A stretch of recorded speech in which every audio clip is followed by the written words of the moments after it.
Pamela सुप्रियानो यांनी आपल्याला ही theme दिलेली आहे, our nurses our future, the economic power of care. तर आपण थोडंसं थीमबद्दल बघूया की यावेळेस अशी ही एक हटकी थीम का निवडली, आवर नर्सेस आवर फ्युचर. तर नर्सेस परिचारिकांचा रोल हा आज वर्तमानामध्ये जेवढा महत्त्वाचा आहे तेवढाच भविष्यामध्ये देखील महत्त्वाचा आहे. आणि याचं महत्त्व अधोरेखित केलं होतं कोविड-19. म्हणजे परिचारिकांचं महत्त्व तळागाळापर्यंत जाण्यासाठी कोविड-19ला जन्म घ्यावा लागला. तेव्हा तळागाळापर्यंत आपल्या परिचारिका बंधू भगिनी पोहोचले. त्यामध्ये बरेचसे आपले हेल्थकेअर वर्कर हे शहीद देखील झाले कोरोनाच्या या महामारीमध्ये. पण तरी पण परिचारिका ह्या बॅकबोन आहेत. त्या नुसतं हृदय नाही तर आरोग्य व्यवस्थेचा आत्मा देखील आहे. असं असताना देखील परिचारिका व्यवसाय हा थोडासा प्रत्येक जगामध्ये त्या प्रशासनाकडनं थोडासा दुर्लक्षित झालेला आहे. हवा तसा सन्मान अजूनही प्राप्त झालेला नाही आहे. आणि आर्थिक इकॉनॉमिक पॉवर हे त्यांनी यासाठी म्हटलेले यावर्षी की इन्व्हेस्ट इन नर्सिंगमध्ये तुम्ही गुंतवणूक करा. गुंतवणूक करा म्हणजे काय, फ्युचरमध्ये त्याचे रिटर्न्स तुम्हाला मिळतील. आता जसं मॅनपॉवर असेल की आपण म्हणतोय की सक्षमीकरण करायचं असेल, मनगटाचं बळकटीकरण जर करायचं असेल तर तुम्ही आमचं स्टाफ रिक्रुटमेंट करा.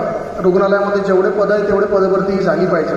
आणि आपणच नाही तर जगभरामध्ये भरपूर कंट्रीज अशा आहेत की जिथे मनुष्यबळ हे कमी आहे. आणि इन्व्हेस्ट इन नर्सिंगमध्ये अजून नर्सिंग कॉलेजेस चांगल्या दर्जाचे उत्पन्न व्हावे, नर्सेसला ट्रेनिंग अँड एज्युकेशन हे देण्यात यायला पाहिजे. त्यामुळे ते इफिशियंटली वर्क करू शकतील. आता याचंच एक उदाहरण द्यायचं झालं तर इन्व्हेस्टमेंट म्हणजे नेमकं कसं करायचं. तर थोडक्यामध्ये एखादा प्रोग्राम जेव्हा आपण राबवतो, एखादं ट्रेनिंग राबवतो, आपलं बेसिक लाईफ सपोर्ट असेल, आणखी कुठलं ट्रेनिंग असेल, जेव्हा आपल्या प्रशासनाकडनं ते राबवण्यात येतो, थोडाफार खर्च त्याच्यावर होतो.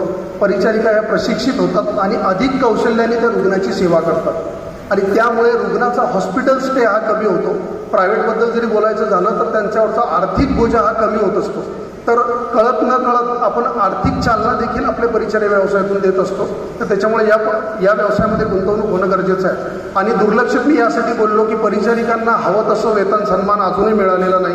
याचं ज्वलंत उदाहरण जर आपल्या राज्याबद्दल बोलायचं झालं तर संघटनेने बक्षीस समितीने जो अन्याय आपल्यावर केलेला आहे त्याच्यासाठी मोठं आंदोलन केलेलं होतं. कारण त्यामध्ये जर आपण बघितलं तर incharge sister, matron, assistant matron, incharge म्हणजे पिडियाट्रिक आणि सायकॅट्रिक, तर ॲडमिनिस्ट्रेटिव्ह इन्चार्जेस आणि जनरल स्टाफ नर्सेस घेतलेले नाही आहेत. कोविड महामारीमध्ये आपण आपल्या जीवाची बाजी लावून काम केलेलं आहे.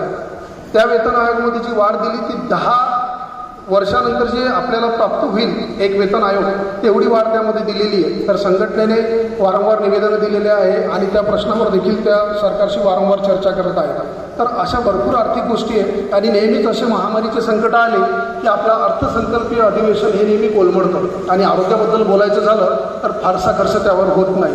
आणि परिचारिकांचे आरोग्य असेल, कामाच्या ठिकाणची सुरक्षितता असेल, मेंटल हेल्थ हे महत्त्वाचं आहे. त्याच्याकडनं प्रशासनाकडनं स्ट्रेस मॅनेजमेंट काही करता येईल का, या सर्वांचं फलित एकच आहे की ह्या गोष्टी सर्व जेव्हा आपण करू तेव्हा आपण हॉलिस्टिक ॲप्रोच म्हणजे physical, mental and spiritual health ही आपण रुग्णाची पण जपू आणि आपली पण जपू.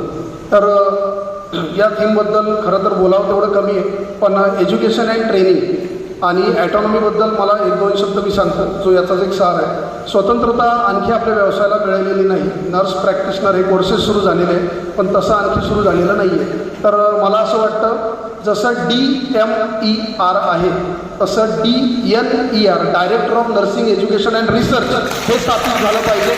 आणि मला पूर्ण विश्वास आहे ही मागणी फक्त महाराष्ट्र गव्हर्नमेंट नर्सेस फेडरेशनच पूर्ण करू शकते. कारण राजकीय इच्छाशक्ती आपल्याकडे किती आपण एवढ्या दिवसात बघितलेलं आहे. त्याच्यामुळं संघटना यासाठी नक्की प्रयत्न करेल. आणि जसं आयुक्त वैद्यकीय शिक्षण आहे तसं आयुक्त शुश्रूषा सेवा हे पद देखील निर्माण करावं, ते भरावं. आणि आपल्या ट्रान्सफर ऑर्डरवर आणि अपॉइंटमेंट लेटरवर आपल्या आयुक्तांची सही असावी. कारण आपण PhD झालेलो आहे, MSc झालेलो आहे. तर आता ही वेळ आलेली आहे बदल करण्याची. तर पामेला सुप्रियानो जे प्रेसिडेंट आहेत त्यांच्याकडनं हा एक छोटासा मॅसेज सर्वांना होता. तर यावर अधिक न बोलता मी या ठिकाणी जी थीम आहे त्याबद्दल बोलणं थांबवतो. त्यानंतर आपल्या संघटनेच्या फायरब्रँड नेत्या आदरणीय इंदुमती थोरात सिस्टर यांनी जागतिक परिचारिका दिनानिमित्त उपस्थित सर्व परिचारिका बंधू भगिनींना मार्गदर्शन करावे अशी मी त्यांना विनंती करतो.